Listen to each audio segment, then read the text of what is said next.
सो बच्चों, I hope you are all good and आप लोगों को क्लास 12 बोर्ड एग्जाम की प्रिपरेशन अच्छी चल रही होगी। तो उसी में एक छोटी सी हेल्प कराने के लिए मैं तुम लोगों के लेके आया हूँ विक्ट्री सीरीज़, जिसमें मैं तुम लोगों को कराने वाला हूँ फिजिक्स ऑल चैप्टर PYQs।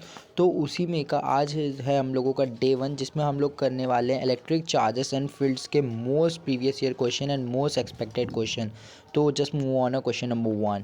तो electric field produce on rubbing is, तो जब हम लोग रबिंग करते हैं उसमें जो इलेक्ट्रिक फील्ड प्रोड्यूस होती है वो कैसी होती है? Static electricity, current electricity, electromagnetic electricity या नन ऑफ दीज। सो यार, इसका जो राइट आंसर है तुम लोग कमेंट बॉक्स में कमेंट करना, बट इसका आंसर मैं अभी बता रहा हूँ, तो फटाफट से इसका आंसर है तुम लोग करो। तो the right answer is static electricity.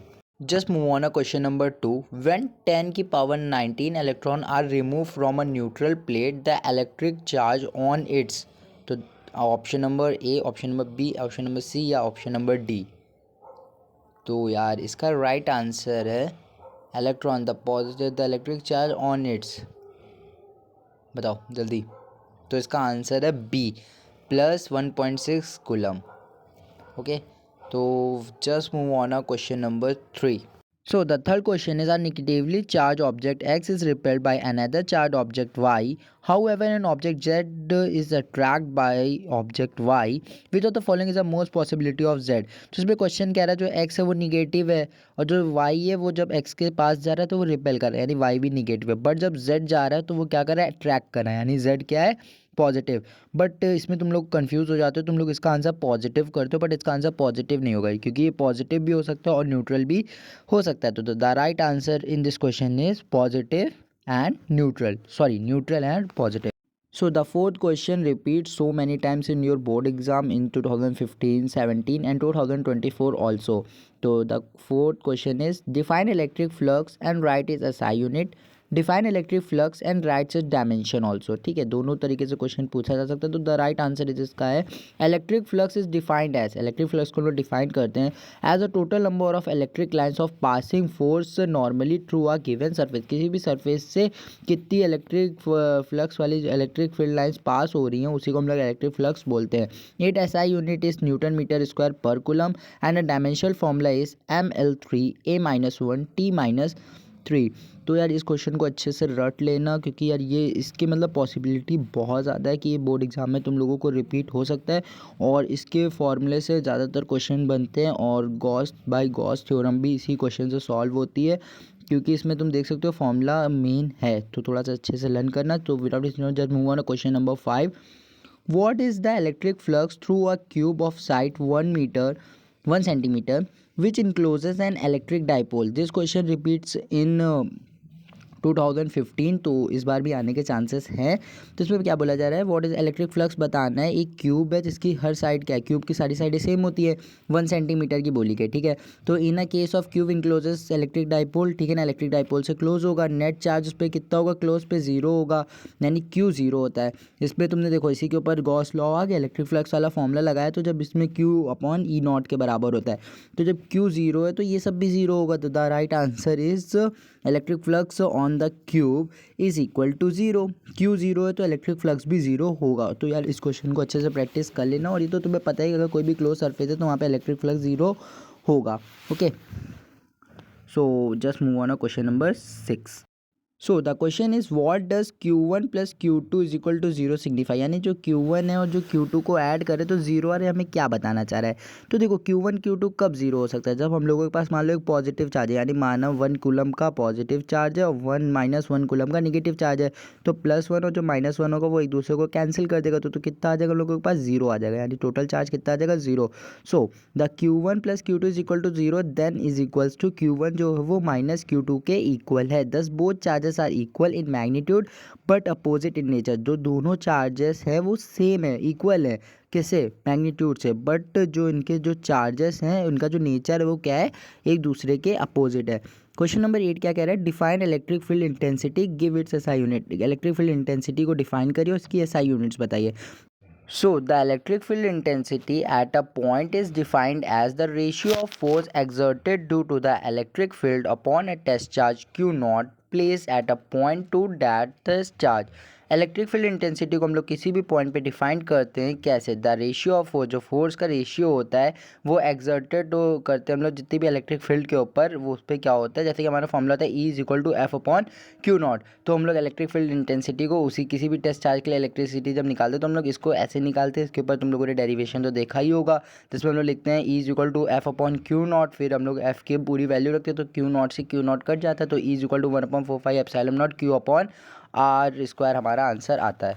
और हाँ, इलेक्ट्रिक फील्ड की कुछ प्रॉपर्टीज़ भी तुम लोगों को बता दे रहा हूँ, वो भी लर्न कर लेना। तो जो होता है वो जो इलेक्ट्रिक फील्ड लाइंस होती है वो पॉजिटिव से स्टार्ट होती है और नेगेटिव टर्मिनल पे जाके एंड हो जाती है, नेगेटिव पे टर्मिनेट हो जाती है। दूसरा क्या होता है, कभी भी इलेक्ट्रिक फील्ड लाइंस आपस में इंटरसेक्ट नहीं करती हैं। तीसरा, ये किसी भी कंडक्टर प्लेट पे क्या होते हैं, परपेंडिकुलर होते हैं। So next question is right any two limitations of Coulomb's law. तो आई होप यार तुम लोगों ने चैप्टर के स्टार्टिंग में कूलम्स लॉ पढ़ा होगा। तो व्हाट इज़ कूलम्स लॉ, ठीक है ना, तो उसी की लिमिटेशंस बतानी, ठीक है।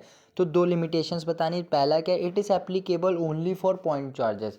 जो कूलम लॉ होता है वो सिर्फ और सिर्फ पॉइंट चार्जेस ही के लिए एप्लीकेबल होता है, ठीक है ना, कुछ तुम और इससे ज़्यादा कुछ नहीं कर सकते। It is applicable on only point charges and it's a medium dependent law. और ये जो कूलम्स लॉ होता है ये मीडियम के ऊपर डिपेंड करता है। तो इन दो पॉइंट्स को अच्छे से रट लेना, ये मोस्ट एक्सपेक्टेड क्वेश्चन है कि ये आ सकता है इन 2 मार्क्स, ओके।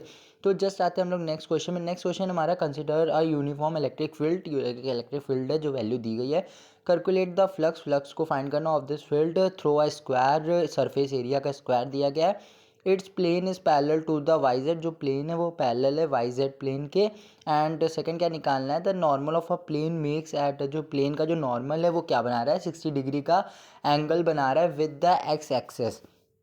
तो इसमें गिवन क्या है, इलेक्ट्रिक फील्ड गिवन है तो हम लोगों ने लिख लिए थे सबसे पहले उसको। फिर since square is parallel Y Z hence normal, ठीक है। तो हम लोगों ने इस चीज़ को क्या किया, पूरा स्क्वायर निकाला, ठीक है। अब एरिया का क्या होता है, साइड का स्क्वायर करते हैं तो 10 सेंटीमीटर स्क्वायर, इसको 10 × 10, ठीक है। क्या आ गया हम लोगों के पास, मीटर में इसको कन्वर्ट कर 10⁻³ आ गया। फ्लक्स निकालने का फॉर्मूला लिखा, ठीक है। Flux is equal to E dot S X vector.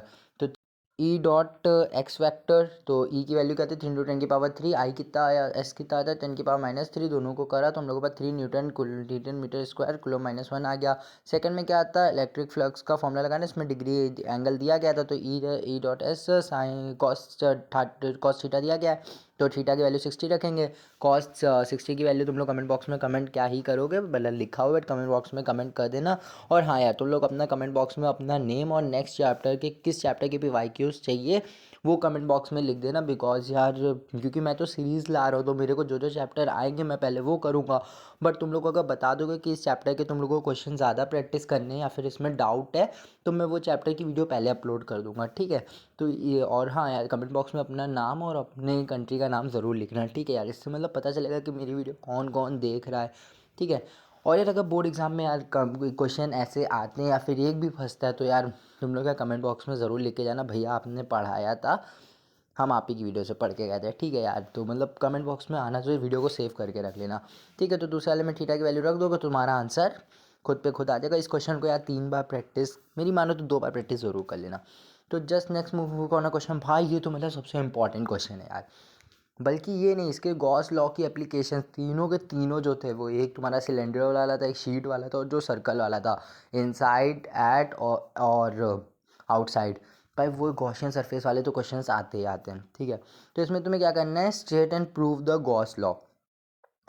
Gauss law क्या होता है, the total electric flux through a close surface, ठीक है ना। जितने भी टोटल इलेक्ट्रिक फ्लक्स, किसी भी क्लोज सरफेस के ऊपर जो इलेक्ट्रिक फ्लक्स होता है वो कितना होता है, 1/ε0 टाइम्स होता है नेट चार्ज के इनक्लोज बाय अ सरफेस। तो मैथमेटिकली इसका फॉर्मूला क्या होता है, ठीक है, electric flux is equal to Q/ε0, okay. तो प्रूव करते हैं हम लोग गॉसियन को, ठीक है। तो प्रूव करने के लिए क्या करते हैं, सबसे पहले हम लोग क्या करते हैं, कंसीडर अ स्फेरिकल कोई गॉसियन सरफेस को हम लोग कंसीडर करते हैं जिसमें R क्या है, radius at a point plus Q and Q, ठीक है। के का स्मॉल एलिमेंट्स ds लेते हैं गॉसियन सरफेस को। तो इलेक्ट्रिक फील्ड का फॉर्मूला क्या होता है, 1/4 Q/r²। Both E and T vector are there the same direction, दोनों सेम ही डायरेक्शन में है। तो हम लोग यहाँ पे क्या करते हैं, D work D flux is equals to small flux निकाले ना, ई डॉट डी एस तो is equal to E dash, ठीक है। हम लोग इसमें ई का वाला फॉर्मूला, इलेक्ट्रिक फील्ड का फॉर्मूला रखते हैं, फिर डी एस को साइड में रखते हैं, ठीक है। अब electric flux is equal to E dot D S and E जो होता है, मतलब ई तो कांस्टेंट होता है तो ई को हम लोग बाहर निकाल लेंगे, ठीक है। अब जब ई को हम लोगों ने बाहर निकाल लिया तो इलेक्ट्रिक फील्ड का हम लोगों ने फॉर्मूला रखा है ई का फॉर्मूला क्या होता है क्यू अपॉन 4πε0r²। ठीक है, डी एस को डी एस ही रहने देते हैं, is equal to E F Q upon 4πε0r²। और एरिया क्या होता है, डी एस एरिया होता है, तो एरिया ऑफ सर्कल कैसे निकलता है 4πr²। ठीक है, अब हम लोगों ने 4πr² आया, ठीक है, देन 4π से 4π कट जाएगा, r² कट जाएगा, तो हमारा इलेक्ट्रिक फ्लक्स का क्या बचेगा क्यू अपॉन एप्सिलॉन नॉट।